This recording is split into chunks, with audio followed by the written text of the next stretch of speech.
आप प्रेस के दोस्तों का खुशामदीद है। आज 12 मन से और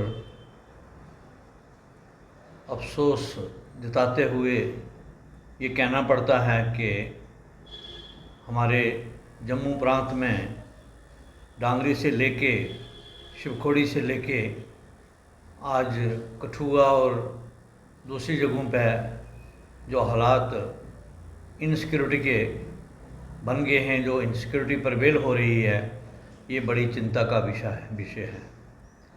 हर तरफ डर का माहौल है और इस माहौल में किसी भी व्यक्ति का रूटीन में या बैलेंस तरीके से अपना काम करना मुश्किल हो रहा है। आए दिन पहले सिविलियंस के ऊपर अटैक, फिर फौज और सिक्योरिटी फोर्सेस के ऊपर अटैक। आज भी 2 जगह पे फायरिंग चल रही है। ये जो असमंजस की सिचुएशन है, ये डर का माहौल है, ये कब तक रहेगा और इसका कौन जिम्मेवार है और कौन इसको रोकेगा? आज ये प्रश्न चिन्ह है हम सब के लिए। ऐसे हालात में ना बच्चा स्कूल में पढ़ाई कर सकता है, ना मरीज़ अस्पताल में अपना इलाज करा सकता है, ना ही अधिकारी अपनी ड्यूटी निभा सकता है। जहां हमने सोचा था कि एक वक्त आएगा फिर वापस जो अमन हुआ था जम्मू कश्मीर में, तरक्की की राह पे हम गामज़न होंगे, हम पूरे देश और दुनिया के साथ कंपटीशन करेंगे, लेकिन आज के हालात में ये सब एक सुनहरा सपना दिखती हैं, टूटा हुआ सपना दिख रहा है। इस शीशे को तोड़ने का जिम्मेवार कौन है? इसका आइडेंटिफिकेशन बहुत ज़रूरी है।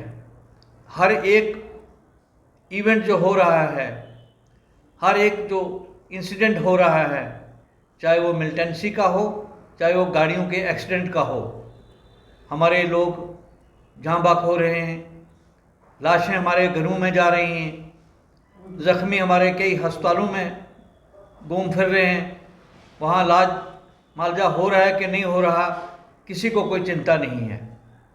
आज हम जम्मू प्रोविंस बचाओ मंच की तरफ से अपना दुख प्रकट करते हैं, चिंता व्यक्त करते हैं और ये सरकार से कहना चाहते हैं कि आपको और देरी और तख़ीर और इंतज़ार का वक्त नहीं है, बल्कि रिस्टोर करें यहाँ की तमाम वो सिक्योरिटी पिकेट्स, तमाम वो नंबरदार चौकीदार जिनको हटा दिया गया है, एसपीओ जिनको निकाल दिया गया है, या और बीडीसीज जो हैं जिनको स्ट्रेंथन करने से अपना कदम हमने रोका है, उसको रोकना नहीं बल्कि उसको बढ़ाना होगा। आज जब तक हमारे ग्रास रूट लेवल पे, विलेजेस में, गली कूचे में लोग इन्वॉल्व नहीं होते, उनको कॉन्फ्रेंस में नहीं लिया जाता, हम यहाँ के हालात सिक्योरिटी के रिलेटेड ठीक नहीं कर पाएंगे। आज हमें बड़ा मुश्किल है। सड़क तो कभी बन गई लेकिन वो टूटी फूटी है, वहाँ गाड़ी नहीं जा सकती है। ट्रैक्टर रोड तो बना दिया लेकिन वो बरसात में ख़त्म हो गया, दोबारा उसकी तरफ हमने नहीं देखा। हम सोच रहे हैं हमारी 50 मंजिल की इमारत हो, हमारे पूंजीपति उन इमारतों में रहें, हमारे बड़े बड़े अधिकारी उनमें रहें, बड़े बड़े नेतागण उनमें रहें और वो बड़ी बड़ी पार्लियामेंट की बिल्डिंग हमें चाहिए, लेकिन गरीब का झोंपड़ा जो है वो टूटा है तो वो ठीक नहीं होना चाहिए। आज गरीब, मस्कीन, डाउन ट्रॉडन, दलित, हर व्यक्ति जो है ये सोच रहा है कि काश मैं इस दुनिया पर ना आया होता तो मैं ठीक होता। आज यही नहीं बल्कि हमारे हर परिवार के यूनिट के ऊपर अटैक है। इसमें शक नहीं कि हमारे देश की फ़ौज ने, सिक्योरिटी फोर्सेस ने, हम सब ने मिल के दुश्मन को अपने अंदर घुसने नहीं दिया। चाहे वो सरहदों की राखी करनी थी, हमने डट के की, चाहे हमें डिवाइड करने की कोशिश करी गई, हमने डट के उसका मुकाबला किया। लेकिन आज जो अटैक हमारी फ़ौज और हमारे फैमिली यूनिट पे हो रहा है, इसको हम रोक नहीं पा रहे हैं। उसके लिए बाकायदा मैं अपील करूंगा गवर्नमेंट ऑफ इंडिया से, एक कमीशन जो है उसका गठन होना चाहिए। वो कमीशन अपनी रिपोर्ट तुरंत चंद महीनों में दे और देखे कि कौन जिम्मेवार है और आगे हमको क्या करना है। क्योंकि आज जो पॉलिसीज़ हमारी गवर्नमेंट ऑफ इंडिया की हैं वो कामयाब नहीं हो रही हैं।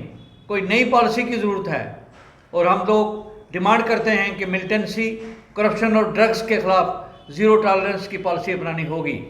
आपने नंबरदार चौकीदार से लेके बड़े बड़े अधिकारी को कमज़ोर कर दिया, लेकिन लेफ्टिनेंट गवर्नर साहब को असेंबली, कैबिनेट सारी पावर्स दे दी। ऐसा लगता है जैसे रेजिडेंट कमिश्नर कहीं से अपॉइंट करके आपने भेज दिया, जिस तरह हमारे बीच में भेजे जाते थे इंग्लैंड से। यहाँ आते थे वो लोग, शासन चलाते थे और इसको कॉलोनी बना के रखा था। इसी तरह से जम्मू कश्मीर को और ख़ुसूसन जम्मू प्रोविंस को एक कॉलोनी के रूप में देखा जा रहा है। और यहाँ का तमाम वो चीज़ें जो नेचुरल रिसोर्सेज थे, चाहे वो रेत हो, बजरी हो, मिनरल्स हों, वो उठा के लखनपुर से पार लिए जा रहे हैं और कोई रोक टोक नहीं है। बाहर से यहाँ लोग आके ज़मीनें ले रहे हैं, नौकरियाँ ले रहे हैं। यहाँ के लोग जो हैं उनको उस तरफ कोई फैसिलिटी नहीं है। आज यहाँ के नाम पे बड़े पूंजीपति बने हैं, लेकिन किसी को मालूम नहीं है कि करोड़ों रुपया जो है वो इंडस्ट्री के नाम पे, प्रोफेशनल इंस्टीट्यूशंस के नाम पे जो है वो यहाँ से निकल के हमारे नाम से जो है वो इस्तेमाल हो रहा है और बाहर के लोग इसको इस्तेमाल कर रहे हैं। एक रोकना पड़ेगा, एक रुकावट लानी पड़ेगी। और फौरी तौर पर हमारा अपील है कि रियासत जम्मू कश्मीर को अपनी ओरिजिनल पोजीशन में उसको बहाल किया जाए।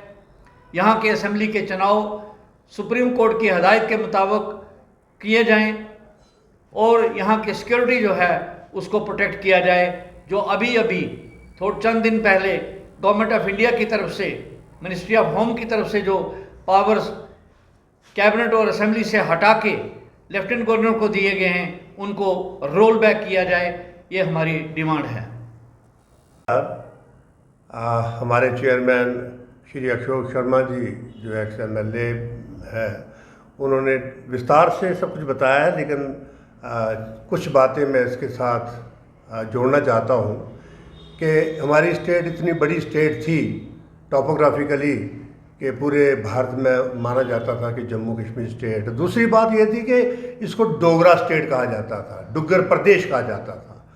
और बहुत अच्छा चल रहा था। अंग्रेज़ों के टाइम में भी हम गुलाम नहीं हुए और अंग्रेज़ यहाँ पे राज करके 200 साल चले गए, लेकिन हमारी स्टेट पे उन्होंने कब्जा नहीं किया। और सबसे बड़ी बात यह है कि जम्मू को बचाने के लिए ये जो PRC बना था, ये महाराजा हरी सिंह की एक सोच थी कि हमारे जो डोगरा लोग हैं बहुत ही शरीफ, नहायत अच्छे लोग और धार्मिक लोग हैं, इनको बाहर के लोग आके खा ना जाए, कहीं इनको बेवकूफ़ बना के लूट ना लेके चले जाएं। अब क्या हुआ कि जैसे कि सरकार बदली, हमारी भारतीय जनता पार्टी की सरकार आई, तो इन्होंने एकदम स्टेट के दो टुकड़े, एक यूनियन टेरिटरी बना दी लद्दाख को और जम्मू कश्मीर को यूनियन टेरिटरी बना दिया। तो एक नारा था कि सबका साथ सबका विकास, बहुत अच्छी बात थी। और जब 370 टूटी तो जम्मू के लोगों ने भी इस बात में खुशी जताई कि चलो ये डोमिनेशन जो थी वो ख़त्म हो गई। लेकिन आज जो हम सुन रहे हैं कि दिल्ली की तर्ज के ऊपर जम्मू कश्मीर यूनियन टेरिटरी को बनाया जाएगा, तो मैं समझता हूँ कि इससे ज़्यादा बेमानी बात, इससे ज़्यादा शर्म की बात कोई नहीं है कि जय हमारे साथ हिमाचल स्टेट है जिसमें 68 सीटें MLA की हैं, वो स्टेट है, वो 371 वहाँ पे लागू है। यहाँ पे 370 तोड़ के 371 लागू नहीं की गई।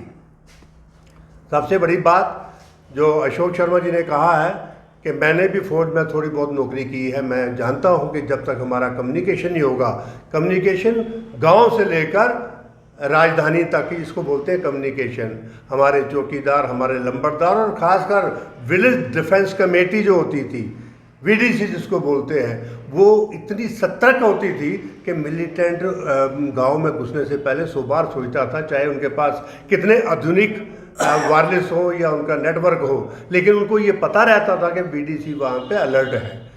अब देखिए हमारे गांव में हमारे जो आज का माहौल है, जो ब्यूरोक्रेसी है वो नहीं चाहती कि यहाँ पे डेमोक्रेसी हो। अरे भाई, डेमोक्रेसी में 2014 के बाद आज आप इलेक्शन करवाने जा रहे हो, लेकिन इलेक्शन से पहले ये हालात बन गए कि यहाँ पे हमले, वो भी हमारी भारतीय सेना के ऊपर। इतनी सेना तो अगर लड़ाई हम पाकिस्तान से शुरू करें तो इतनी सेना हमारी कैजुअलिटी तब भी नहीं होगी जितनी कैजुअलिटी हमारे नौजवानों के ऊपर अभी हो रही है। तो सरकार, सेंटर की सरकार अगर सीरियस है तो ठीक है, अशोक शर्मा जी ने कमीशन बिठाया जाए कि ये क्यों हो रहा है, ब्यूरोक्रेसी क्यों नहीं चाह रही कि यहाँ पे चुनाव हो। चुनाव अगर होते हैं तो जो लूट खसूट जम्मू के साथ हो रही है वो बंद हो जाएगी। आज किसी डीसी से, किसी कमीशन से आप टाइम लेना जाओगे, चाहे आप एमएलए एक्स हो, चाहे आप चेयरमैन हो, वो आपको टाइम नहीं देंगे। क्यों नहीं देंगे? वो नहीं चाहते कि आपके साथ में इंटरेक्शन करें, क्योंकि आप सवाल करोगे उनको जवाब देना पड़ेगा। वो नहीं चाहते हमसे कोई सवाल करे, इसलिए हम चाहते हैं कि जम्मू बचाओ मंच पे सभी आए और एकजुट होके आवाज़ बुलंद करें। और जो हमारे जवान शहीद हुए हैं, जम्मू बचाओ मंच श्रद्धांजलि अर्पित करता है और हम सब साथी मिलकर कोशिश करेंगे कि जो जम्मू के शहीद हुए हैं, चेयरमैन साहब ने कहा है कि हम सब मिलकर उनके घरों तक जाएंगे और जो यथासंभव सहायता होगी हम करेंगे। जय हिंद, जय भारत।